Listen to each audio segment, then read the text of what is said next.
Alright! Good morning Pilipinas and good morning world! At sa ating mga kababayang OFW at mga kababayan natin na nandyan sa Pilipinas na walang sawang sumuporta dito sa ating munting programa, thank you so much at mabuhay po tayong lahat hanggat gusto natin.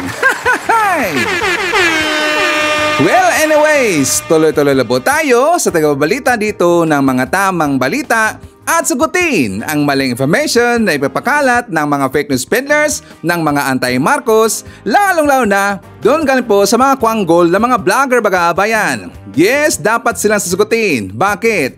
Kasi bagayaan natin sila na lagi pong naninira araw-araw kay PBBM at sa Marcos sa may session sa katagalan baga-abayan. Ang kanilang mga paninira ay magtotoo yan sa mata ng ibang tao. So dapat silang sasagutin kasi ang bagong Pilipinas, bawal po ang mga sinungaling. At syempre, kasama niyo pa rin si Sir Ivan, ang pinakabulol na vlogger sa balat ng YouTube, pagbibigay sa inyo ng mga totoo at mga preskong balita na kinukuha natin sa ating kapitbahay na social media.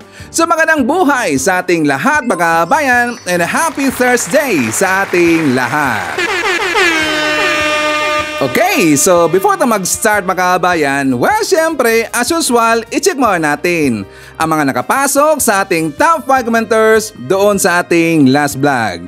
At nandito sa listahan ang nanguna po, si Lerma Sondita. Meron siyang 71 na mga comments. Nandiyan po si Shane Sibal. Meron siyang 52 na mga comments. Joselisa Moises. Meron siyang 37 na mga comments. Ana Cordoba. Meron siyang 35 na mga comments. A name na user or Nemi Hasigawa. Meron siyang 31 lahat ng mga comments. Again, thank you so much po sa ating top 5 commenters. At syempre, pasalamatan rin po natin ang ating po mga silent viewer dito sa ating channel. Thank you so much. At syempre, pasalamatan rin po natin ang lahat ng mga viewers na lagi pong nag-like, lagi rin pong shares ng ating mga videos. Thank you so much. And also mga kababayan ko, i-acknowledge po natin ang ating mga channel members. Nandyan si Katita Darl, Cosmo Defender, Pusong Inami, Barbara Butler, Susan Torres, Edmond Castillejo, Samuel Membrado, and Via Vivar. Pasalamatan natin mga kababayan ang nabigay sa atin po ng donation or super thanks. Thank you kay Joselisa Moises, nabigay sa atin ng 2 Singaporean dollars. Thank you so much. At syempre pasalamatan rin po natin si Donna Watanabe, nabigay sa atin ng 500 Japanese yen. Thank you so much. O mayroon na pang lemon si Sir Ivan. Again, thank you so much po. And also i-greet po natin ng happy birthday si Sally Alinsonorin. Shout out daw sa Corteros family dyan sa Los Baños, Laguna. Again, happy birthday po kay Sally Alinsonorin. At syempre, i-greet po natin ating po mga viewers na nag-celebrate ang birthday ngayong araw. Happy birthday. I-greet po natin ating po mga early birds, ating mga suki or lagi pong naunguna sa pag-comment dyan sa baba sa ating comment section. Nandyan sila si Nonoy Florin Hills. He's watching from Mandawi City. Nandyan po si Noni Betty. Hi to Shane Antonio Manalo. Nandiyan po si Jolly De Vera from Taiwan. Nandiyan po si Papa Adelio. Jolly Requesto. I-shoutout rin po natin si Erickson Tesmo Blanc. Shoutout daw sa kanyang pamilya na nandyan sa Barangay Gingawan, Tanawan, Leyte. At saka shoutout daw sa lahat ng mga membro ng INC o Iglesia ni Cristo. Nandiyan po si Flaviana Abela, Brian Baltasar, Pipito Macaranas na nandyan sa Markham City, Ontario, Canada. Hi to Lailani Ramos from Singapore, Rolando Solit, Paul Magalong, and hi to Rolando Olay Diaz Agpawa. Okay, so kumusta ang lahat mga kabayan? How are you today? Well, of course, I'm hoping po na sana magandang ating gising ng umaga at meron ng energetic po na aura katulad po kay Sir Ivan. Siyempre, as usual, doon po sa ating kababayan po nakagising pa lang at wala pang energy, don't worry. Painitin ko po kagad yung mga umaga kasi marami mga baon na mapasabog at saka mga balita sa Sir Ivan na pwede nating magamit po, ipandibang po sa mga ipinapakalat ng mga fake news ng kabilang kampo at dapat na silang kukurtin araw-araw mga kababayan kasi sila po ay salot ng lipunan. Good morning Pilipinas, Luzon, Visayas at Mindanao. Okay, so ang dali po ng araw mga kababayan, no? Ang bilis talaga eh. So it's already Thursday, bukas Friday naman po. Tsaka bukas mga kababayan, rest day po ni Sir Ivan. Every Friday dito po sa Saudi Arabia, rest day namin yan. So kahapon talagang sumabo po yung balita at saka yung pangalan po ni BP Inday Sara mga kababayan dahil po sa kanyang katangahan, kabobohan sa mga sagot niya doon po sa questions ni Senator Risa Hontiveros doon po sa Senate hearing mga kababayan sa budget hearing. Talagang ang dami pong taong natawa sa kanya mga kababayan. Pero siyempre, yung mga alipuris po niya, yung mga maka-DDS, maka-Duterte, yung mga vlogger nila, tuwang-tuwa talaga. Talagang pinipraise nila ito pong si Sara mga kababayan kasi daw ipinahiya daw itong si Senator Risa Hontiveros. Pero majority po sa taong bayan, kabaliktaran po ang pananaw po ng ibang tao, kabaliktaran po ang nangyari mga kababayan. Kasi doon po sa mga taong, even yung mga neutral mga kababayan, totoo lang mga haters, even yung mga neutral, yung wala pong sinuportahan na politiko, or meron silang sinuportahan na politiko, pero hindi sila sulit mga kababayan. Like for example, hindi nila suportahan yung Dilawan or Pinklawan, at saka hindi rin po nila sinuportahan po yung mga Marcos mga kababayan. So, nasa gitna sila or neutral.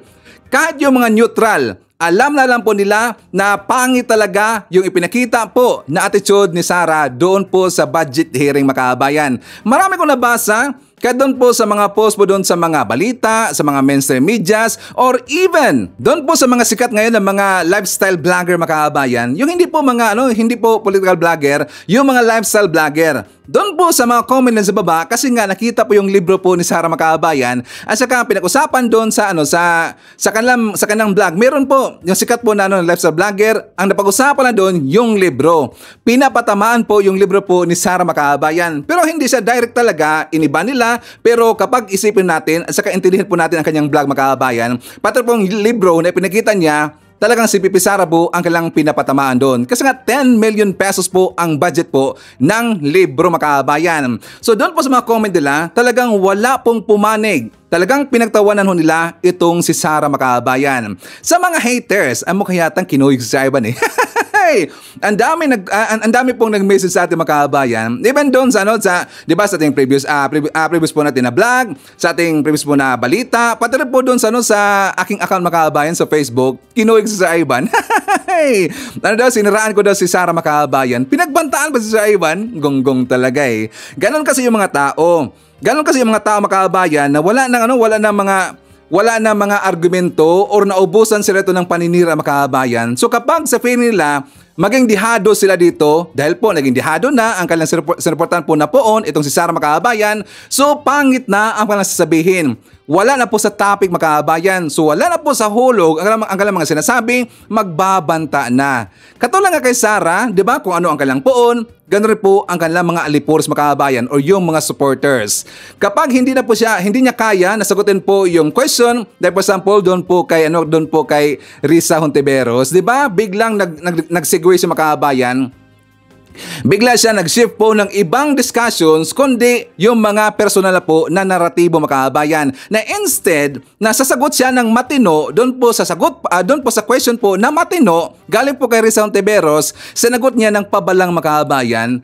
Talagang dinalapan niya, talagang hinugot pa niya yung mga parang 'di ba? Ibinalabas niya doon mga kababayan na lumapit daw itong si Risa Hontiveros doon kay Sara at sa kanyang papa para daw makakuha po ng boto mga kababayan. Saka naghangad po si Risa ng suporta galing po kay BP Sara mga kababayan. Well, sinabi ko po 'yan. Normal talaga po kahit sino po mga political analyst, kahit sino po yung mga tao diyan, tatanungin niyo tungkol po sa mga politiko. Normal talaga na sila po ay lalapit sa mga tao na kung saan sa tingin nila na yun po yung makakatulong sa kanilang mga kababayan or makahugot po ng or makapagbigay po ng suporta, mga boto mga kababayan. Normal ho yan sa mga politiko. Pero kasi dito sa ipinakita po ni Sara mga kababayan, doon po sa mismong buong Senate hearing nila, sa budget hearing, nakita natin doon, expose po talaga ito pong si Sara na kung saan na talagang nagiging childish sa mga kababayan. Agree ba kayo, mga haters, na childish po yung puo ninyo? Childish, immature po ang kanyang ugali mga kababayan. 'Di ba? Hindi ka nagustuhan po ni Risa Hontiveros eh. Hindi nagustuhan po ang kanyang attitude. si Risa Hontiveros, nagiging objective lang po siya doon mga kababayan. At kitang-kita natin yan. Matino po ang kanyang tanong. Kasi normal talaga na po magtanong kasi pera ho yan ng taong bayan. Pera ho yan ng taong bayan. Public funds ho yan. And the people also has the right to know also kung ano pa ang paggagamitan niya sa budget na yan. Mahirap ba sagutin yung question po ni Risa mga kababayan? Di ba ang dali talaga nun eh? Napakadali lang po. Tinanong po siya kung ilan bang kopya ang bibilhin po ng gobyerno natin at saka ilan bang bags yung ibibigay doon sa kabataan. Kasi nga di ba ang target niya yung mga bata mga kababayan, yung mga bata po doon sa remote area. Yun po ang kanyang target. Pero ang totoong target mga kababayan, yun talagang mga parents ng mga bata. Kasi nga 'di ba, siya na nga mismo dito nang sabi na na bakit na nagaganyan itong si Risa Hontiveros, politicize daw niya yung budget hearing nila kasi nga nakita daw ni Risa Hontiveros na ang pangalan ni Sara nandun daw sa front page ng libro mga kababayan. Na daw sa front page. At saka alam na daw ni Risa Hontiveros na yung mga parents ng mga bata ay mga botante mga kababayan. So siya rin po mismo ang nagpahamak sa kanyang sarili mga kababayan. Siya rin po mismo dito ang nagbigay sa atin ng idea na baka yun talaga ang kanyang gagawin. Ang target niya yung mga parents na mga bata. Hindi niyo ba maintindihan yan mga haters? Malabo ba ang explanation ni Sir Ivan? Yun po ang target. At majority po ng taong bayan nag-iisip, kahit hindi ako, kahit ibang makabayan, yung pong libro ni Sara mga haters, yun po isang campaign paraphernalia. Correct or I'm wrong? Diba?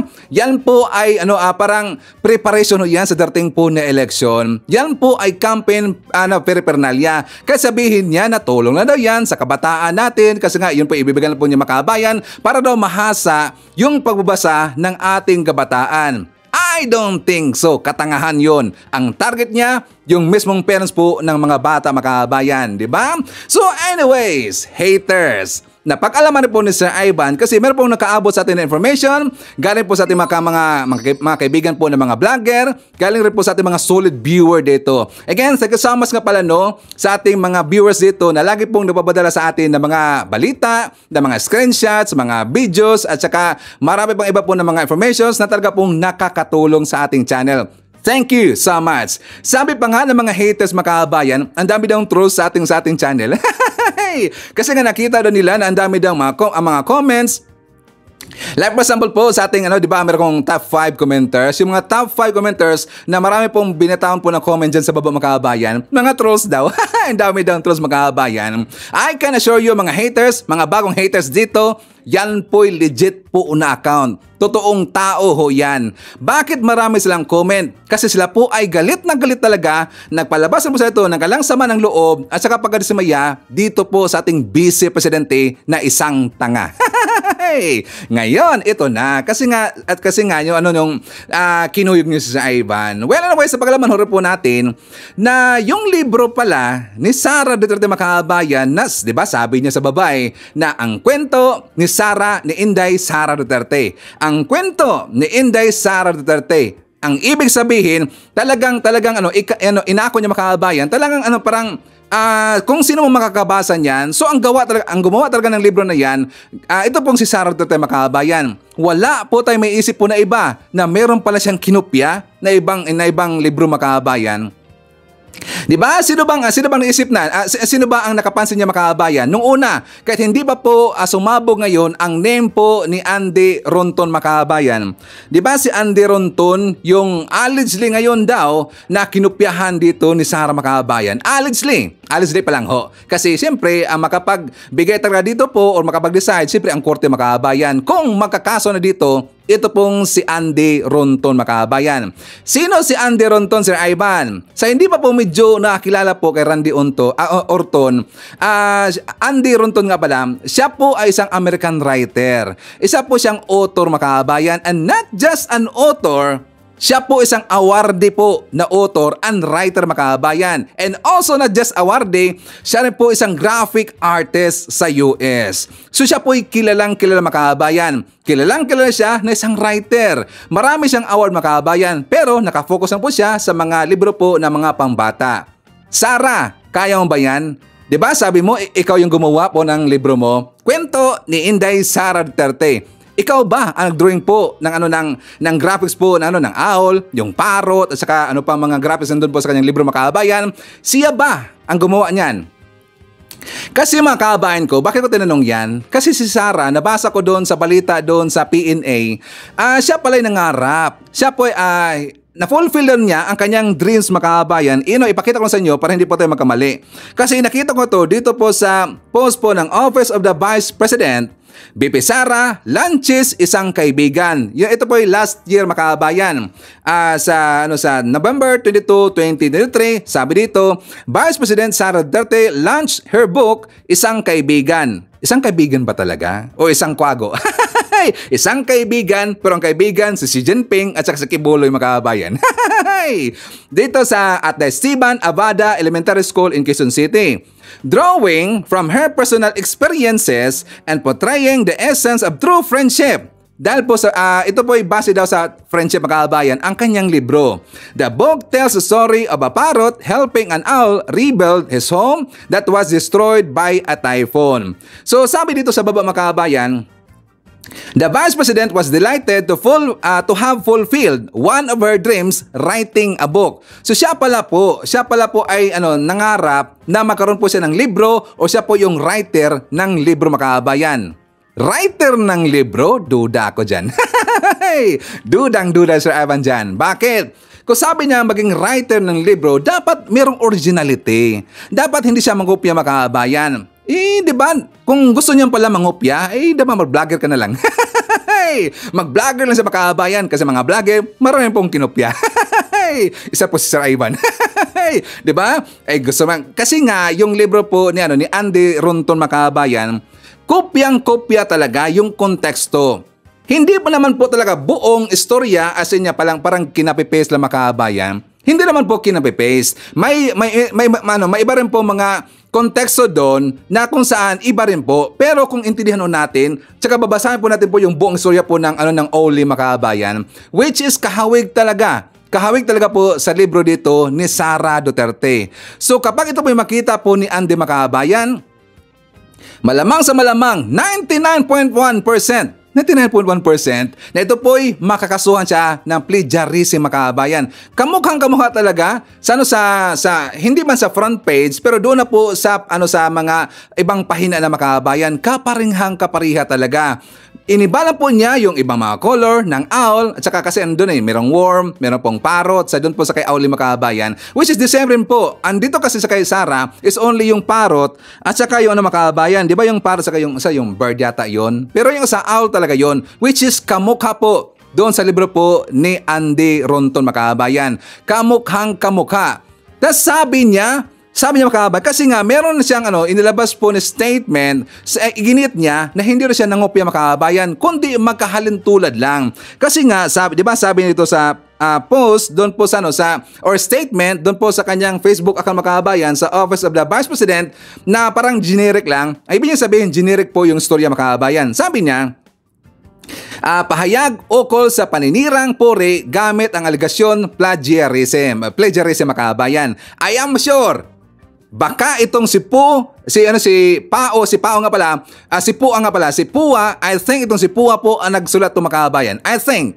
Kasi nga, di ba, hinarap po niyan si Pua na maging spokesperson. Malamang sa malamang, itong si Pua, siya rin po ngayon yung writer po ni Sara mga kababayan para po maiwasan yung kanyang mga kalokohan na every time po na meron sa mga statement, open letters, bumabalintong talaga. So kaya nga hinar niya ngayon si Pua. So sabi dito po ni Pua, sabi po dito po ni Sara daw mga kababayan, mga kababayan, napakadaling sumulat ng maikling kwento batay sa sariling karanasan. Hindi na kailangang mangopya pa. Hindi daw mga kababayan. Well, ang makapag-decide niyan, yun ang pong si Andy Ronton Sara. Sir po makapag-decide ito. Ang proyekto ay para mahikayat ang mga bata na mahalin ang pagbabasa at sumulat sa sarili nilang kwento. Bakit mo andyan na naman in-insert mo naman sa iba dapat in-explain niya. Napansin ko mga kababayan, itong si Sara mahilig lang mag-segue kaagad Mahilig siya mag-shift po sa ibang topics. 'Di ba? Dito ang pinag-usapan plagiarism. Ang pinag-usapan dito ang kanyang ginawa daw, sabi niya, na libro mga kababayan. Bakit nag-shift kaagad? Nilagay niya, in-insert niya, hinugot niya yung tungkol sa mga bata mga kababayan. Ginamit niya kagad po yung mga bata. Kasi alam po ni Sarah, kasi nga 'di ba si Andy Ronton, mahilig siya sa mga libro po ng mga bata mga kababayan. So ang kanyang market doon, ang marketing niya para po sa mga bata. So kapag ang target mo, kapag ikaw po ay negosyante, at saka target mo mga bata makabayan, talagang magaan po ang loob mo sa mga bata makabayan. So alam ni Sarah, sa tingin ko lang alam ni Sarah na kapag mabasa ko ito ni Randy Onton, ni Andy Ronton makabayan. So kapag ito po i-translate into English at saka maintindihan niya, ito po para sa bata. So hayaan niya siguro itong si Sarah makabayan. Kasi nga para po sa kabataan. 'Di ba? Ininsert niya kagad yan. Mautak si Sarah. Ginamit niya ang kabataan makabayan. Pero alam mo natin, hindi po mga bata ang kanyang target doon. Sabi niya, hindi ang libro ang problema ng bayan, kundi ang kahinaan sa pagbabasa ng ating kabataan. Alam niya pala bakit hindi niya tinugunan po yung issue na yan sa panahon na siya po Defense Secretary makabayan? 'Di ba? Incompetent ang kanyang performance ayon po sa EDCO makabayan. Alam niya pala yung problema, pero bakit niya hindi po in-implement niya? In-apply po na siya po isa pang Defense Secretary makabayan. Diba? Ganun na siya. Ngayon na siya nagsasalita ng ganyan. So I think si Pua ang nagsabi ito makabayan. Abangan ninyo ang susunod kong isusulat na libro tungkol sa pagtataksil ng isang kaibigan. Andyan ka na naman. Diba? Magre-rebat makabayan. Gusto niyang maghiganti na naman. Kasi ngayon, talagang hapla na hapla siya ngayon. Lagapak na lagapan ka siya kasi dahil po sa mga issue makabayan. Kasi nga tungkol ito sa libro, alam niyo po, kapag tayo mag-iingay dito, malamang sa malamang, 99.1% makaabot po ang panawagan doon po kay Andy Makabayan na sana mabasa niya ito pong issue dito kay Sarah na kung saan sa tingin po ng karamihan, kung kinopya niya or ninakaw niya ang context po ng libro ni Andy Ronton Makabayan. Kahit sino magbabasa-basa nun, di ba kasi nung magsababasa nun, talagang magkahawig talaga Magkahawig talaga. Ang kulay lang po na mga graphics doon, ang kanyang pinalit na makabayan, iniba lang doon. Yung kulay po ng kulay po ng parrot, kulay po ng owl, or ano bang kulay doon sa libro makabayan, yun po ang iniba doon. Pero yung konteksto, yung whole story, magkahawig talaga. Ayaw ko lang po elaborate kasi I am very sure, 1,000% nakita nyo na po yung ibang mga vlogger makabayan. Di ba? Pinag-usapan nila yung libro na to. So ayaw ko pong elaborate. Pero, nung time na po na nabasa na po or binigyan na po itong si Risa Hontiveros makabayan ng libro po ni Sarah, yung isang kaibigan. Teka lang, naalala ko makabayan, dahil nga siya dito ay maghihiganti, dahil po binatikos po ang kanyang libro makabayan. So di ba sabi niya sa last ng kanyang paragraph, sabi niya, abanganin niyo ang susunod kong isusulat na libro tungkol sa pagtataksil ng isang kaibigan. Well, gagawa lang po tayo ng libro makabayan. Napakaisip po gumawa ng libro. Titulan natin ang Vice President na napakatanga. Sakto ba yun? Ay, joke lang. Sakto ba napakatanga? Kung magsusulat kang ganyan, BP Sara, well, gagawa rin po kami ng libro na ganyan.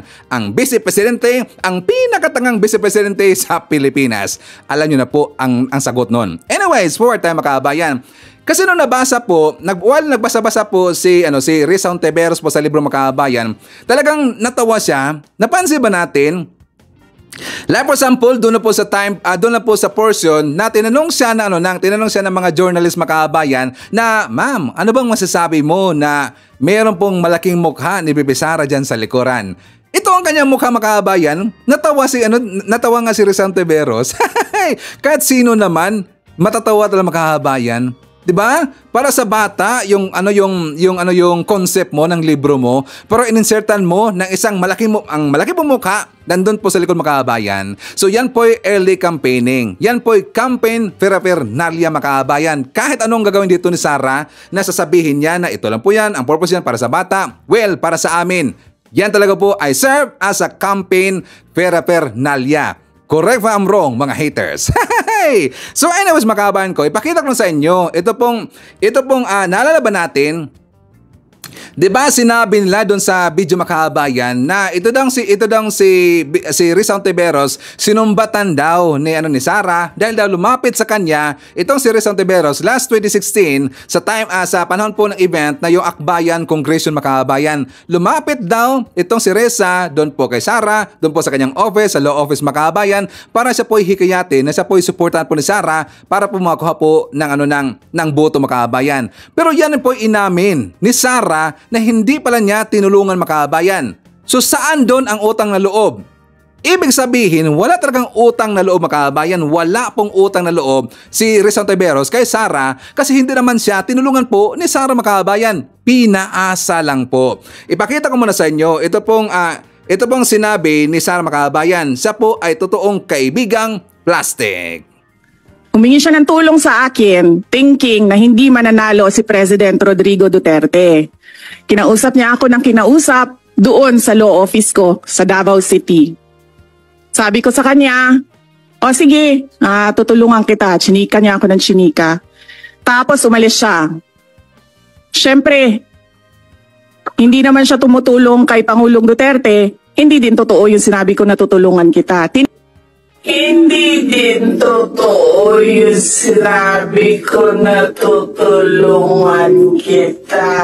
Hindi kasi ako plastic na tao. Oh, di ba? Hindi niya tinulungan po itong si Risa Ontiveros Makabayan. So wala talagang utang na loob doon kasi hindi niya tinulungan po si Risa dahil po si Risa ay lamang kanyang pinaasa Makabayan. Parang pag-ibig, pinaasa lang. So ito po ang sagot po ni Risa Ontiveros Makabayan. Nagsisisi ka ba na hiningi mo pa yung tulong before? Ano naramdaman nyo na sumbatan kay ni VP Sara? Sinabi ni VP Sara, hindi naman niya ako tinulungan. So, ano yung isinusumbat niya? Hindi naman siya tumutulong kay Pangulong Duterte. Hindi din totoo yung sinabi ko na tutulungan kita. Actually, ang alaala ko sa pagkita namin noon, kasi tuwing pupunta ako sa Davao, whether nung rep pa ako ng Akbayan sa House or ngayon nagtatrabaho sa Senado, SOP magko-courtesy call sa local chief executive. And what I remember very clearly nung 2016 pagkita namin, nagpasalamat ako sa kanya dahil sa suporta ng Davao City Government sa kampanya ng Akbayan laban sa aerial spraying at saka sa GMO. So yun yung pinaka-naalala kong usap namin, dalawang agricultural issue. Hindi ko talaga maisip paano konektado yung lumang kwento niyang yun at yung ganyang sumbat sa budget question sa kanyang opisina na hindi naman niya nasagot ng maayos. Ano naman ang kinalaman ng kwento niyang iyan na kwento na niya dati sa tinanong kong budget questions? Dinamay pa niya yung opening ceremony ng aming Akbayan Party Congress na wala ring kinalaman sa budget ng OVP. Ako po ay isang taong marunong tumanaw ng utang na loob, lalo na sa taong bayan. Pero kung umantong ang isang administrasyon sa patayan or paglustay ng kaban ng bayan, ibang usapin na yan. Ma'am, yung ganong panunumbat, pagpapakita ito na anong klaseng opisyal ang ating pangalawang Pangulo? Kung paano kami magsalita at kung paano kami kumilos or kung ano yung hindi namin ginawa na dapat namin ginawa, dun yung nakikita yung pagkatao namin. Alam niyo mga kababayan ko, si Risa Ontiveros noon lagi po natin pong sinisiraan dahil po sa issue po ng PhilHealth o ano mga kalokohan po. Siguro honestly noon sa panahon po na doon sa time po na siya ay makabayan sa panahon po ni Digong, di ba lagi po natin siyang sinisiraan kasi nga hindi po talaga natin alam po ano ang nangyayari at lagi po siyang sinisiraan po ni Digong Makabayan. So kami po tayo po mga supporters po ni Digong noon, so sumakal na po tayo, siniraan po natin po itong si Risa Makabayan. Pero dito po sa issue talaga sa panahon po sa Marcos admin Makabayan, di ba nakikita talaga natin ito pong si Risa na napaka-objective lang po sa lahat po ng mga issues. Parang chill-chill lang, yung parang relax na siya magtanong Makabayan. Pero kapag siya po ay magtanong, may sense talaga. May sense talaga siya, yung hindi po nanunumbat, hindi po siya nagdadabog, hindi po siya yung parang nagmumura. Sino siya magtanong Makabayan? Kailangan talaga natin po ng isang oposisyon. Kasi nga, di ba ngayon sa Marcos admin, kahit meron po mga oposisyon Makabayan, talamak pa rin po yung korupsyon. Meron talagang korupsyon. So kailangan ho natin po ng oposisyon kasi delikado Makabayan at talamak po yung korap kapag wala pong oposisyon. So okay yan sa grupo nila ni Risa Ontiveros, mga dilawan, mga pinklawan. Okay ako dyan. kaysa dito po sa grupo ng mga Duterte na self-proclaim po ng mga oposisyon makabayan na wala naman sa hulog eh.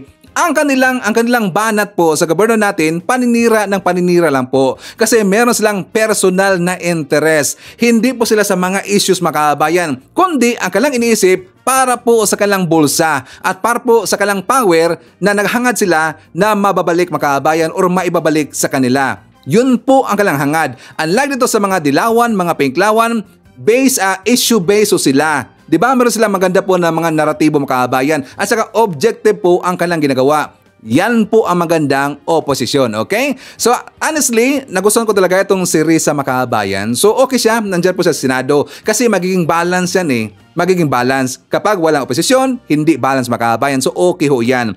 Okay, so babalik tayo po sa libro ni Sara. Bakit Sir Ivan?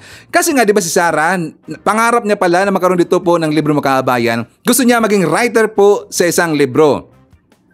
So sa Pilipinas, kilalang kilala ho natin kung sino po yung mga famous talaga na mga authors, mga famous na authors dyan po sa Pilipinas na Pilipino makabayan. So, bumalik na Pilipino, Pilipinas, nag-redundant. Yung mga famous natin po na mga authors or writers dyan sa Pilipinas, sila po si ate pong national hero, si Dr. Jose Rizal. Siya talaga po yung talagang pinakasikat makabayan, si Dr. Jose Rizal. Kasi siya yung nauna sumikat ang kanyang ginawa, di ba? Yung No Limit ang Hiri, yung El Filibusterismo, at saka mga kaabayan ko, dito rin po sa mga ibang writers at saka yung mga authors, like for example, sila si Nick Joaquin, sila si Sionel Jose, si Carlos Bolusan, si Luwalhati Bautista, si Juan Ramos. Ito yung mga sikat makaabayan. Pero isipin natin, ano ba ang pinaka-common nila versus dito po kay Sara Makabayan? Anong pinaka-common mga kabayan? Please comment sa baba at saka babalikan natin yan mga kabayan. Anong pinaka-common po sa mga binanggit ko ng mga famous authors dyan po sa Pilipinas versus dito sa baguhang writer daw itong si Sara Makabayan? Anong pinaka-common na pagkakaiba? Okay, so dito po sa famous na mga authors na binanggit ko, yung famous si Sara, hindi man yung famous nagpaka-famous na makabayan. Self-proclaimed na famous. Yung mga famous na mga authors, ang pinaka-common doon sila kan makabayan, hindi sila gumamit po ng pera ng taong bayan. Correct ba, bro? Sakto ba mga haters? Mga trolls ni Sara nandito Sakto ba sinabi sa Ivan? Hindi gumamit sila ng pera ng bayan, kundi sarili lang bulsa makabayan. Ay ba nga sa kanila, nakita ko yung mga history ng makabayan, umutang sila makabayan. Ang ibang kanilang mga properties ipinagbibili nila para meron silang funds para po sa kanilang libro makabayan. Ganon sana ang ginawa po ni Sara. Kasi may ambisyon pala siya Pangarap niya pala na maging writer makabayan. So dapat hindi niya gagamitin po yung funds ng taong bayan. Hindi siya gumamit po ng public funds, Sara. Dapat yan po ang iniisip mo. 'Di ba? Kaya nga binabas ka ngayon Gumawa ka ng libro, tas pera ng bayan ginamit mo. Campaign periparnalia ho yan. So yan po yung nakakahiya. At talagang nakakahiya kapag ikaw po ay kakasuhan ni Andy Ronton. Bakit? Ikaw po yung second highest official po ng Pilipinas, Sara. Second highest official dyan sa Pilipinas. At saka the worst pa. Ikaw po ay isang attorney. Bakit hindi mo naisip yan? 'Di ba? Ginamit mo ba yung dito mo, Sara? Ginamit man dito? Sorry sa wording si Sir Ivan. Pero dapat talagang magising to si Sara kasi sumusubra makabayan. Pansin nyo lang po yung mga vlogger nila. Ano yung mga paninira lang ngayon kay PBBM? Ano mga paninira ngayon kay Efelisa? At ano po yung mga paninira nila dito sa Marcos admin? 'Di ba? So kapag ganyan po mga banat na makabayan, dapat babatarin po natin po ng ganun po na naratibo. 'Di ba? Bardagola naman pala bastusan naman pala di ba bastusin rin po natin. Pero si Sara po ang ating titirahin makabayan kasi ito'y lantaran talagang kabulukan. Ito'y lantaran talagang katangahan at kabubuhan. Siya po ay isang second highest official sa Pilipinas. Attorney makabayan, naging mayor pa. Naging kagawad pa itong si Sara Makabayan. Naging kagawad ba siya? Pagkakalam ko, sinabi niya ni Chris Ulo kagawad Sara daw. Hindi na alam kung siya po yung kagawad, pero siya po yung naging mayor makabayan. So sana sa kanyang experience or bilang isang attorney, dapat naisip niya na hindi siya dapat mangopya ng libro. Lalo na international po ang kanyang kinopya mga kababayan. International po na libro. Auli ho yun. Auli. Nasa Amazon ho yung mga kababayan. Mabibili ho yun sa Amazon. Ibig sabihin, international ang libro po ni Andy Ronton. So kapag aabot po ating vlog, kapag aabot po yung mga vlog rin po ng ibang mga kasamahan natin po ng mga pro-admin ng mga vlogger, doon po kay Andy Ronton, at saka siya po yung kakasuhan mga kababayan, nako, malamang sa malamang. Nakakahiya talaga. Madadamay kasi dito yung Pilipinas mga kababayan, di ba? Madadamay ho dito yung Pilipinas kasi si Sara, she's part of the Philippines also. And she's also a vice president. So madadamay dito po yung pangalan ng Pilipinas, madadamay dito ang mga Pilipino. Ito po yung nakakahiya talaga sa part ho natin mga kababayan. Tayo po yung nag-iingat, ang Marcos admin nag-iingat, pero si Sara hindi nag-iingat mga kababayan dahil po kasi sa kanyang ugali po na napaka spoiled brat mga kababayan. Diba? Ganon naman kasi. Kapag ikaw po ay isang Duterte, so ganon rin po ang kanyang anak mga kababayan. Tatak Duterte, may dugong Duterte, at may ugali rin pong Duterte. Nakakatawa naman. Ano haters? Banong banat nyo. Diba? Nakakahiyan si Sara eh. So sana no, makaabot ito kay Randy Unton makabay no. Nabasa ko nga sa mga political analyst, hindi talaga nagustuhan po ang asal ito ni Sara. Kasi sino po yung mga tanungin ninyo. Pati nga makabayan, diba, may ipapakita ko sa inyo na video ng Esiminay. Napadaan ko kanina doon po sa programa nila ni Badoy Makabayan. 'Di ba birthday kahapon po ni Efelisa. So ang ito pong Tribune, kilala ba natin yung Tribune na newspaper Makabayan? 'Di ba yung Daily Tribune ay kalyado nila 'yan? Naalala ba natin yung issue po ng PDLX, yung unang lumabas po yung certificate po ni Morales Makabayan, 'di ba meron siyang inilabas po na dokumento, 'di ba? Pinick up to yun kaagad ng Daily Tribune ni Hernandez Makabayan. Kasi si Hernandez po yung may-ari ng Daily Tribune eh. Pinick up yun kaagad. Pero tinanggal ang Makabayan kasi wala talagang ebidensya na si PBBM ay sangkot doon sa sinabi po ni Morales. Sa mga claim po ni Morales, wala kasing ebidensya Makabayan. Kaya tinanggal kagad yun ng Daily Tribune. Even na yung Daily Tribune, kalyado ho yun ng mga taga-Esiminay, kalyado ho yun ng mga Maka-Duterte. Ngayon, ang Daily Tribune ngayon ang kailang tinira Makabayan. Bakit sa Ivan? Kasi ang Daily Tribune Makabayan, nagpalabas po ng article tungkol kay Efelisa. Silang lahat na windang Makabayan. For more details, let's watch this. Yes, Attorney, may I start with today pala is the birthday of the First Lady, Lisa Araneta Marcos. And the Daily Tribune and other dailies came out with this. First Lady, a mother's touch to the nation. This to me is what's so wrong about media these days, because we know that this is Daily Tribune. Daily Tribune was the media, the newspaper outlet that took down the document of the PIDEA leaks. It was taken down.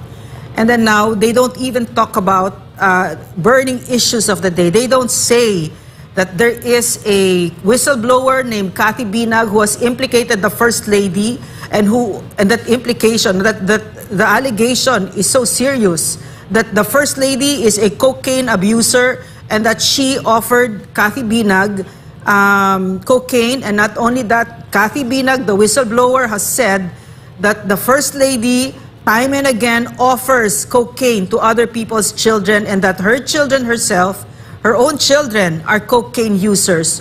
So this is the state of media these days, that they will not touch these important issues. And as we all know, malakas ang ugong-ugong na si First Lady mismo ay parte ng corruption sa Pilipinas, and this Daily Tribune is a suck up. This to me is what is so wrong about media these days, because they already have forgotten what the role of journalists are and what media's role is. It is to afflict the comfortable and to comfort the afflicted, and it is to run after the powerful abusers in our country and in the world. So that to me is what is so wrong about media, suck ups. Yes. And the one that owns this is Chingby and Willie Fernandez. What is wrong with you guys? Well, again, this is another suck-up newspaper, na mother's touch to the nation. How? Where? Yeah. Yeah. And hindi parang haven't we seen yung kanyang mga ginagawa, and is that even a mother's touch? I don't think that it is a mother's touch that you are ikaw yung nagmamando ng gobyerno, wala ka namang mandato Yeah. sa bayan. Yeah, thank you, Sas. No, so and her name has been connected to a lot of scandals in our country. No, from the Yes. smuggling. No, smuggler yung brother daw niya, and no one has responded to it. No, at saka yung sa Yeah, PCSO daw. She even goes outside the country to speak to officials of, like, for instance, was it the UAE recently, about economic matters for someone who's not accountable to the Filipino people. So this is the danger. And what's even more dangerous to me, no, apart from a first lady like that, no, is the silence. Nobody talks about it. And if they talk about it, it's with suck-up media like this, of Chingbi and Willie Fernandez, Daily Tribune. And for me, no, history will really make these people pay. Talagang history will judge them harshly. Oh! Maniniwala ka doon mga kabayan? Sa last po sinabi po ni Badoy, the history daw will judge them harshly, ang mga Pilipino mga kabayan, kapag hindi daw sasang-ayon sa kanila o hindi daw sasama sa kanilang mga kabayan sa kanilang ipinaglalaban. The history will judge them harshly. Maniniwala tayo dyan? I don't think so. Sa mga nangyayari pa lang ngayon mga kabayan, sino ba ang ma-judge dito sa mga ginagawa nila? Una-una, dyan po sa Maisog Rally, ano bang mga pinagawa na dyan? Di ba, puro lang paninira mga kabayan? BBM resign, BBM bangag, gumagamit daw ng white powdery substance, at saka bangaglag na mga kabayan, adik. Yan ba ang maganda pakinggan? Tas wala kayong mga ebidensya? Ang ebidensya ninyo, yung mga video po na gawa-gawa lang, mga kabayan, pati nga yung kanilang dokumentong hawak daw noon dito ni Morales hanggang ngayon mga kabayan, sino bang naniniwala doon? Sino bang maniniwala kay Morales na si Morales marami siyang kaso mga kabayan? Hindi po siya kapanipaniwala at hindi po credible ito pong si Morales. Also si Cathy Binag, kasi brinot up niya yung si Cathy Binag mga kabayan. Credible ba? Itatanong ko dito mga kababayan ko, si Cathy Binag, credible ba siyang paniwalaan? Sa kanyang mga banat mga kabayan, di ba? Doon pa nga lang sa kanyang interview dyan sa SMNI, tinanggal yung portion mga kabayan. Sinong nakapansin noon una? Sir Ivan. Di ba? Kasi sinundan ko mga kabayan. Pero siyempre, ginamit po ng ating kababayan po, mga kaibigan po ng mga vlogger. At saka, I like it. Kasi kumalat mga kabayan. Pero una po nakapansin noon, ako talaga totoo lang. Di ba? Kaya nga ginamit nila yung ating video mga kabayan. Gunggong naman kasi, itong si Cathy Binag, dapat dumaan muna siya po sa workshop. Sa mga liar, workshop mga kabayan, dapat dumaan siya doon. Doon nila ni Sas, doon po ni Joy na walang ligo, nila po ni Daryl Yap, dapat doon siya dumaan para ma-work siya mga kabayan. Ang problema ito kay Cathy Binag, bumanat kagad. Hindi po siya dumaan kasi nga merong kontrata mga kabayan, malaki na yung pera yung involved dyan, so tumira kaagad. Umupo ka agad, nagpa-interview doon ng kahitan, kinontrata po ni Digong, doon simplang. Hindi niya inisip muna ang kanyang gagawin mga kabayan. Ang daming buta sa mga sinabi po ni Cathy Binag. Kaya nga Badoy, di ba Badoy, hindi pinansin po ng mga mainstream media yung mga banat ninyo. Kasi nga yung mga banat ninyo, mga hupas naman kasi. Wala, nonsense naman kasi. Wala pong credible na ebidensya inyong ipinakita, kundi puro lang according sa kanya, opinion ko ito. Puro kasi ganon, di ba?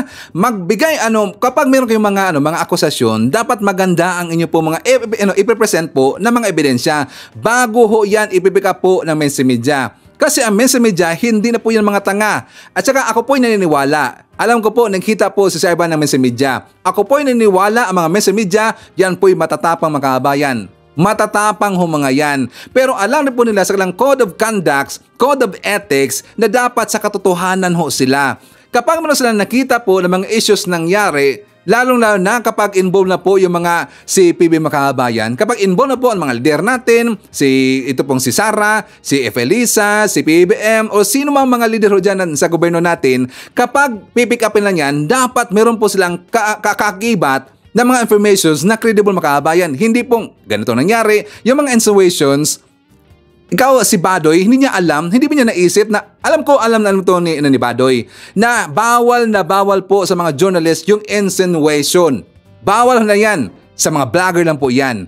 Diba? Parang gusto nyong gawin pong vlogger ang mga mainstream media. Hindi sila vlogger, kundi sila po ay journalist. Meron silang code of ethics, meron silang code of conduct na sinusunod, code of languages sa kanila yan. Diba? Hindi yan vlogger. Kasi kapag ang vlogger, merong marinig po yung mga vlogger, tira kagad yan. Pero, siyempre, careful din po. Kasi nga, kapag mga insinuations lang, mga opinions, at saka banat ka ng banat ka agad na wala kang ebidensya, kapag direct makabayan, so siyempre, mapapahamag rin po yung mga vlogger. Kaya tayo po'y laging nagtatanong. Yung mga banat na si Ivan, galing rin po yan sa mga viewers natin dito. Binabasa ko yan lahat, ang mga inyong mga messages makabayan. Yung mga comment dyan sa baba, honestly, binabasa ko yan si Ivan isa-isa. Totoo lang makaban, kaya nga may mga heart na yan, binabasa ko yan, kaya nakakuha po ako ng mga ideas, nakakuha po ako ng mga questions, mga pwedeng i-answers natin po sa mga banat ng kabilang kampo, kasi galing po yan sa inyo. Si Sir Ivan, ako po isang instrumento. Bilang isang instrumento, ako po naniniwala sa kakayahan po ng ating Pangulong si PBBM. Ako po naniniwala po sa kakayahan ng PBBM na mapapaunlad niya ang bansang Pilipinas. So ang ginagawa ni Sir Ivan nito, putiktahan ho natin ang lider sa tingin ho natin na kakatulong po sa ating bansa. At yan po, si PBBM makabayan. Si PBBM, asa si Efelisa, sila si Romualdez. Kasi nakita naman natin si Romualdez, tumulong talaga po sa taong bayan. Kaya siya po yung laging sinisiraan po ng kabilang kampo kasi sa piling nila, si Romualdez, si Martin Romualdez, siya po yung magiging next daw na parang tatakbo bilang presidente makabayan. Wala pa po yan sa bokabularyo po ni Martin. Wala po, 'di ba sabi niya, wala siyang balak po ang tatakbo po na ng higher position makabayan. Okay na siya sa kanyang posisyon, sabi niya. Wala pa siyang balak na tatakbo bilang presidente. Pero takot po yung kabilang kampo dito kay Martin makabayan kasi alam nila na paunti-unti na ditong tumataas po yung mga naniniwala dito or yung survey kay Martin Romualdez. Diba napansin natin yan? Tumatas makabayan. Kaya ang lagi lang tinitira dito, yung tatlo. Si PBBM, Efelisa, at saka si Martin Romualdez. So dapat natin silang protektahan makabayan kasi ang kanilang ginagawa, nakakatulong talaga sa bansang Pilipinas. Okay? So anyways makabayan ko, isa-tumar natin. Ang haba natin discussions eh.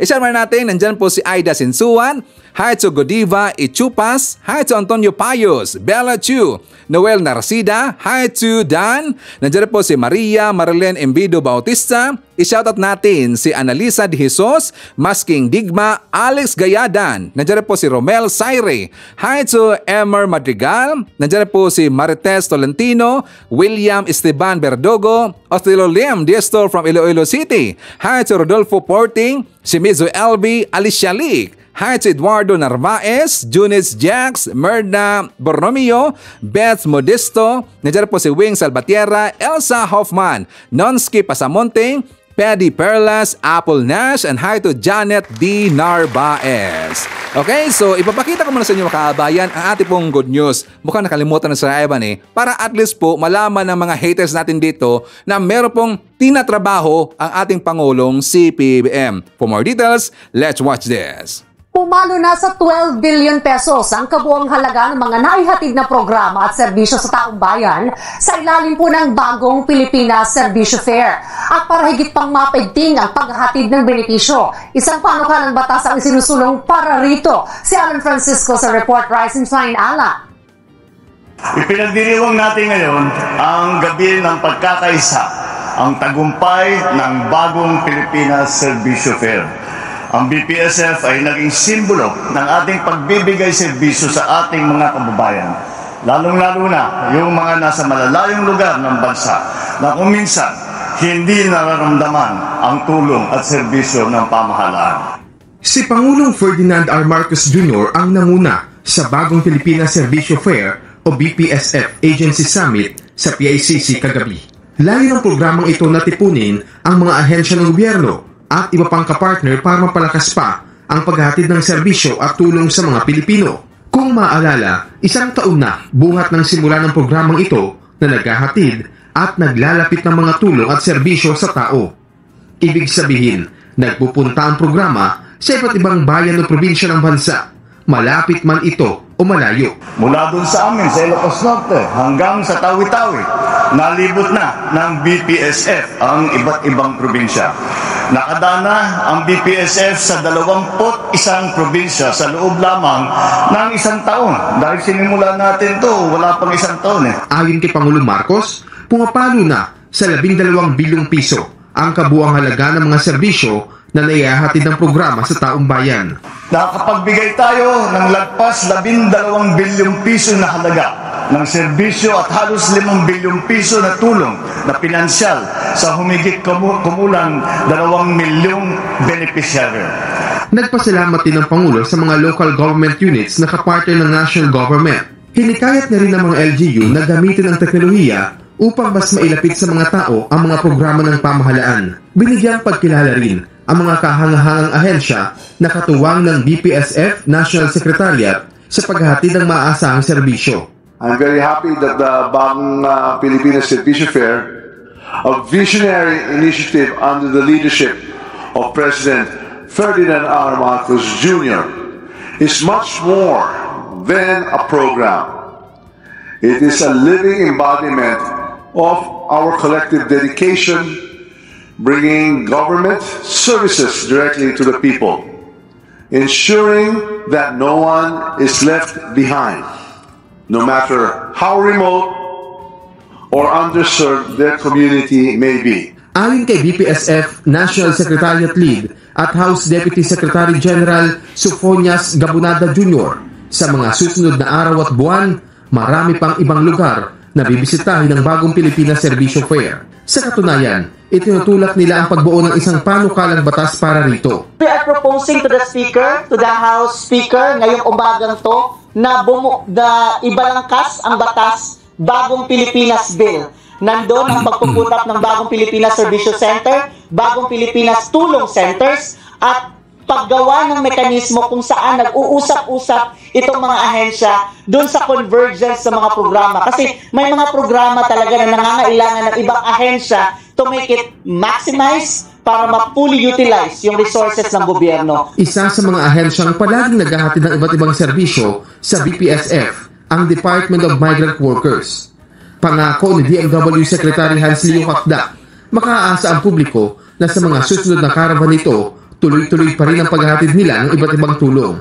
Higit kumulang mga 2,000 ang naging beneficiaryo namin over the period of 1 year. Kitang-kita natin na talagang ang vision ni Pangulo na pagbuklurin lahat ng government agencies para literally kami ay lumapit sa taong bayan. Nais si Pangulong Marcos na maging inspirasyon ng programang ito para makatulong sa mas nakararaming Pilipino at kalaunan ay magtagumpay.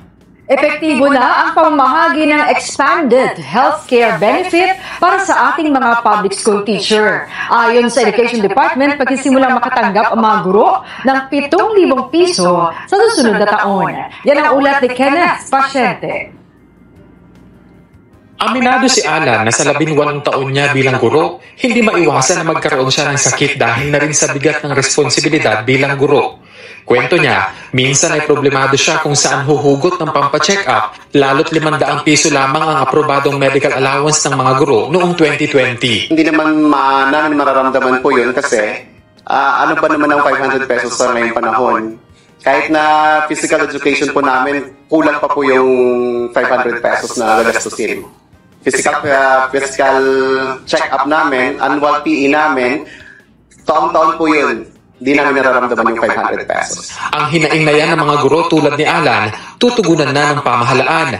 Ayon kasi sa Department of Education, magsisimula na sa susunod na taon ang pagbibigay ng expanded healthcare benefits sa mga public school teacher. Kung saan mula sa dating 500 pesos, makatatanggap na ang mga guro ng 7,000 pesos na medical allowance. Mas mataas ito ng 1,300% sa dating natatanggap ng mga guro. Ayon kay DepEd Secretary Sonny Angara, malaking bagay ito para matiyak ang komprehensibong insurance coverage ng mga guro. Ikinatuwa ito ni Alan dahil para sa kanya, isa itong pagkilala ng pamahalaan sa sakripisyo ng mga guro. Dagdag pa niya ang kapanatagan na hindi na sila magiging problemado pa kung saan kukuha ng panggastos sakaling sila ay magkasakit. Papasalamat kami sa gobyerno kasi nakita nila yung paghihirap ng mga teacher kasi parang nalipasan na kami ng panahon na kung saan dapat pangalagaan din sana ng gobyerno yung kapakanan ng mga guro in terms ng kalusugan. Kasi po kami po araw-araw din kaming pumapasok, lumalaban din sa arawan, sa tag-ulan, sa talamig, at iba pang natural na calamities na nangyayari. Naging posible ang pagkakaroon ng karagdagang medical allowance ng mga guro matapos aprubahan ni Pangulong Ferdinand R. Marcos Jr. ang salary adjustment sa bisa ng Executive Order No. 64, kung saan bukod sa salary adjustment, makatatanggap din ang mga kwalipikadong government employee kabilang na ang mga public school teacher ng medical allowance na 7,000 pesos kada taon bilang subsidy sa kanilang pagkuha ng HMO-type benefits. Dagdag pa rito ang tax-free na 5,000 pesos na teaching allowance na natanggap na ng mga guro nitong pasukan. Aakyat pa ito sa 10,000 pesos simula school year 2025 to 2026 at sa mga susunod pang taong panuruan. Nagbigay daan dito ang kabalikat sa pagtuturo act na pinirmahan din ni Pangulong Marcos Jr. kamakailan. Ayan, so palapakan naman natin si PBBM Makabayan. Palapakan po natin ang Marcos administration. O na mga haters. So at least dito po sa ating channel mga haters, dito po sa channel po ni Sir Ivan, malalaman nyo lahat ng angles ng issue, pati po yung ginagawa natin po or ginagawa po ng ating mga leader dyan po sa gobyerno natin. Mga plano ni PBBM, yung mga nangyari na ng mga proyekto or ng mga nangyari na or mga plano na in the future po ni PBBM. Napansin ba natin yung dollar natin makabayan, di ba bumaba na po? Bumalik na po sa 56 point something, di ba? Kasi nga, unti-unti po ngayon, lumalakas po ang ating peso dyan po sa Pilipinas. So, dahil po yan sa pagsisikap po ng ating mga lider, ng ating pong presidenteng si PBBM dyan po sa gobyerno natin. So, palapakan natin sila makabayan. Ano na mga haters? So, dito po, hindi gawa-gawa ang ating mga topics. Hindi gawa-gawa dito po ang aming mga banat doon po sa mga sinuportahan nyo na poon. Hindi po. Issue-based tayo at meron pong mga ebidensya yan si Ivan. Okay? So anyways, i-share na po natin si Victor Robin. Nandiyan po si Helen Lamera Cabayaw. Hi to Rosalie Cartera. Nandiyan po si Mary Reed. Hi to Mary Red. Hi to Sports Inobe from South Korea. Dioselin David. Aurora Mercado ng Mangaldan, Pangasinan. Hi to Zinaida Mohanka from Germany. Nandiyan po si Adolfo Velio from Barugo, Leyte. Isyata rin po natin si Edmond Ramos ng Estrella Heights Subdivision, Montalban, Rizal. Nandiyan po si Evelyn Garcia. Felix Apari na nandyan sa Mabini, Bohol. Jess Tubto from Calamba, Laguna. Ismer Bacolod from Hong Kong. Nandyan po si Ginaro Salamat ng Bungalon, Pangasinan. Julieta Marbon from Taguig City. And hi to Ashin. Okay, so ipapakita ko sa inyo mga kabayan ang vlog ni Atty. Claire. For more details, let's watch this. Kung totoo ito, di ba partner, hindi maganda. It's isang malaking kasalanan. Ganon? Oo, gagamitin mo pa yung budget ng taong bayan. Oo. Okay. Actually, tingin ko, sa content siguro, pagbibigyan ko na. Partner, yung kahulugan. Oo. Sa contents muna tayo. Sige. Okay. Kung may plagiarism. Oo. The way I see it, kasi sabi ko very generic yung kwento. Oo. Hindi mo masosolo yung kwento about friendship. Mm-hmm. Hindi mo rin masosolo yung character mo na owl. Correct. Tama. Diba? So, kanya-kanya naman. Iba naman yung pagka. Ito kasi, lumalabas kasi dito. Iniwan sila. Nung panahong sagana sila, lahat ng mga ibon, nasa kanya. Para sila noon. Nung panahon ni Pangulong Duterte, lahat. Nandun. Lahat ng politiko, pati troll, pati bashers, nasa kanila. Pati mga congressmen. Diba? Nung nawala na, diba, parang tag-unos. Nagliparan na yung mga ibon. Kanya-kanya na. Iniwanan na sila. Isa lang ang natira. At yun I see. Ay, hindi ko alam. Si Harry Roque. Si Atty. Harry Roque, tingin ko. Diba? Hindi. Diba? Hindi nandyan pa si si Senator Bongo. O di dapat hindi lang isa palang ibon. Hindi lang si Loro. si Senator Bato. Kasi feeling ko tuloy yung Loro, si Atty. Harry Roque. Atty. Harry Loro. Diba? Hindi siya kasi Atty. Harry Roque yung medyo maingay. Baka yun. Baka pinapatungkulan niya yun. O di dapat magpa-thank you pa si Atty. Harry Roque if he is their Loro. Correct. Kung diba? siya ang tinutukoy rito na hindi sila iniwan. Oo, di ba? Hindi sila iniwan. Kumbaga parang siya lang ang nagpakita, partner, na na tunay na kaibigan. Di ba? Yung kahulugan ng salitang kaibigan. Yes. Parang gano'n. So, para sa'yo, partner, wala kang nakikitang ano to. Pero may iba akong issue, partner. Kasi siyempre ang tanongin natin, sino ba talaga ang sumulat nito? Okay, gaano ba kalalim mag-Tagalog si VP Sara? Kasi mga Tagalog dito, medyo malalim. Diba? Tulad nung pagyabong. Nako. Diba? Makasama nating hihintayin ang muling pagyabong ng iyong mahal na puno ng mangga. Diba?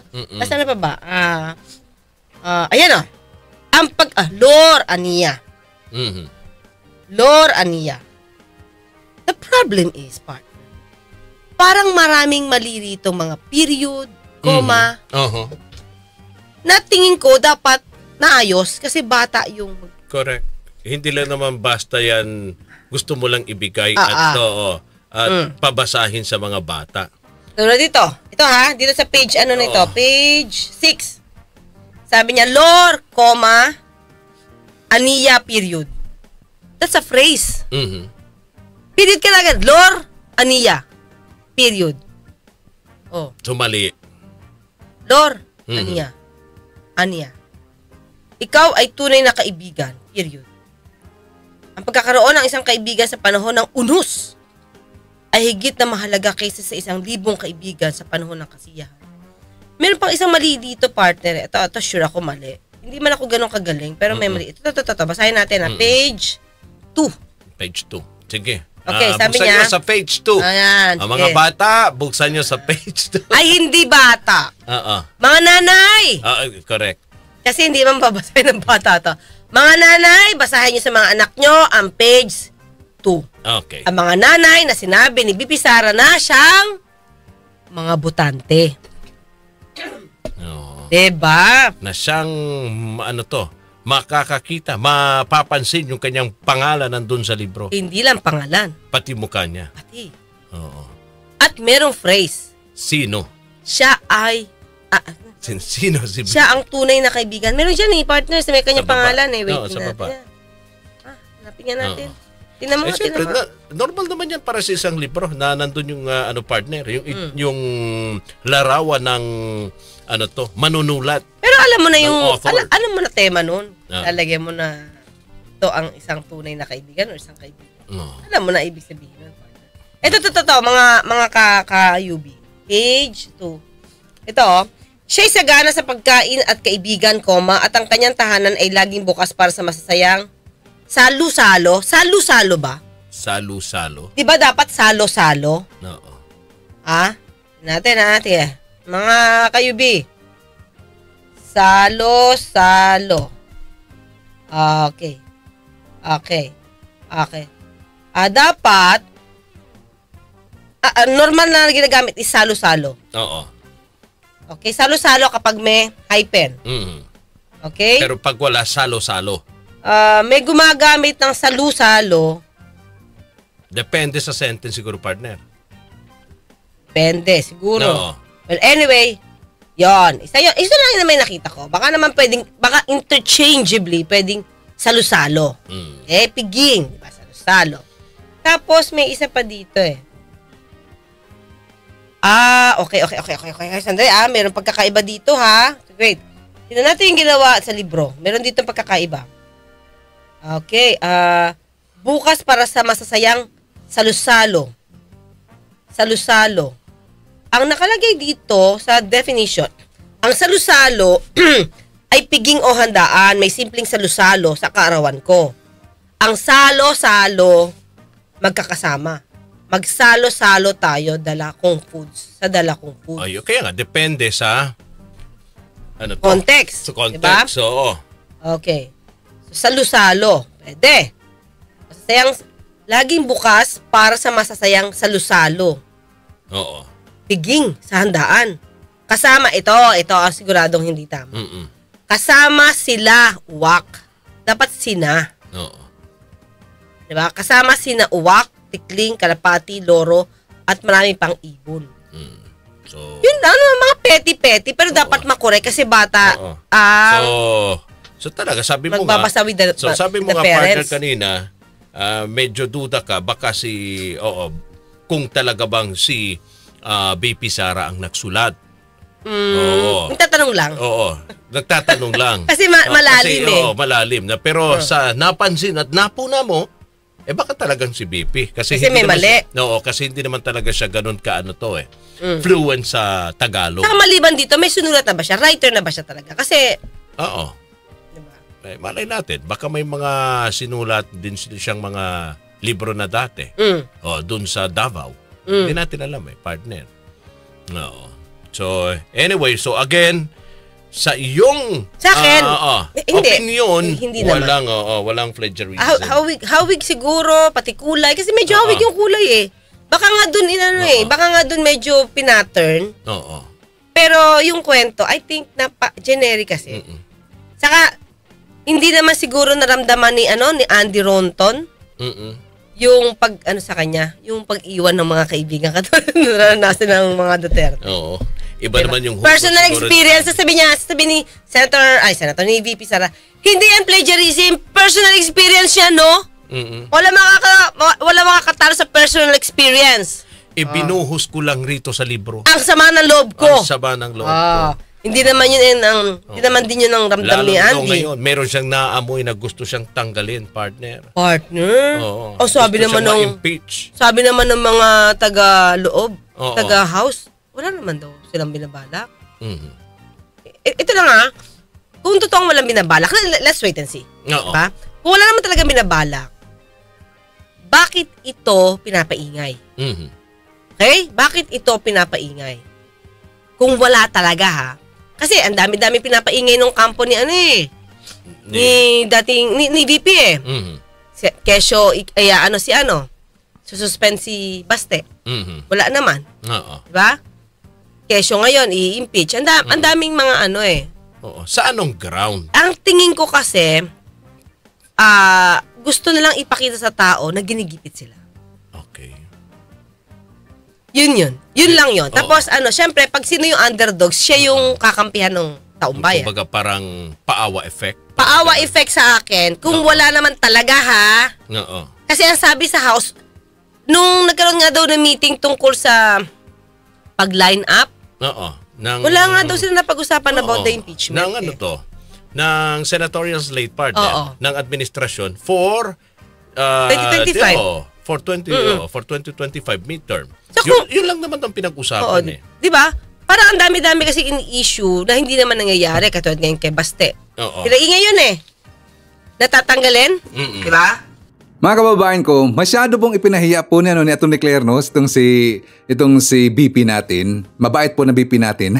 Ipinahiya Kasi di ba may napuna siya doon sa mga sentences po ginamit po to sa context ng libro Makabayan. Di ba sabi niya may mali itong letra na to, or dapat may period, may comma. Pati na po yung ginamit po na word na sila instead po na sina ang gagamitin Makabayan. Di ba? So malamang sa malamang, ang sisisihin na naman po dito ni Sara Makabayan ang kanyang creative team.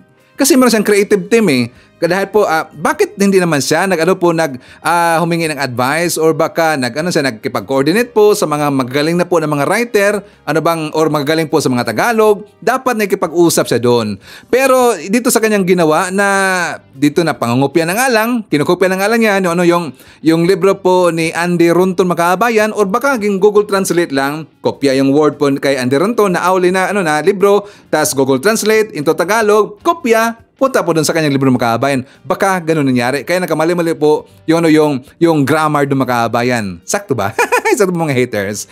So anyways, thank you so much nga pala sa ating mga viewers, mga nag-comment sa baba na hindi po natin po na shoutout Makabayan. So hopefully, sa ating next po na vlog, ma-shoutout ko na po kayo. Again, thank you so much. So anyways, yan po ating manakap ng balitang araw. Kung nakaabot ka po sa portion na to, sana nakapag-like na tayo. Libre po ang mag-share, libre din ang mag-subscribe. Again, maraming salamat sa mga viewers na hindi nag-skip ng ating mga commercials.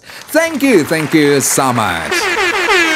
At before natin tatapusin ang programa ngayong araw, sana sabayan nyo si Sir Ivan para sa ating live messaging prayer.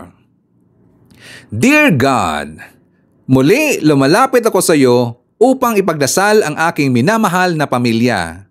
Hinihiling ko na dinggin mo ang aking pagsusumamo at protektahan ang aking pamilya mula sa anumang pinsala o sakuna.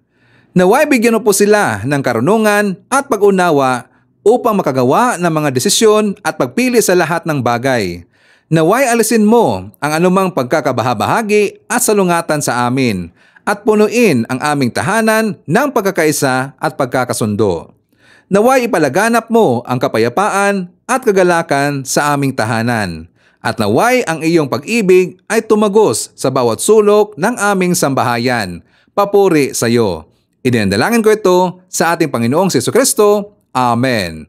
So maraming salamat mga kababayan, and I hope to see you again on my next video.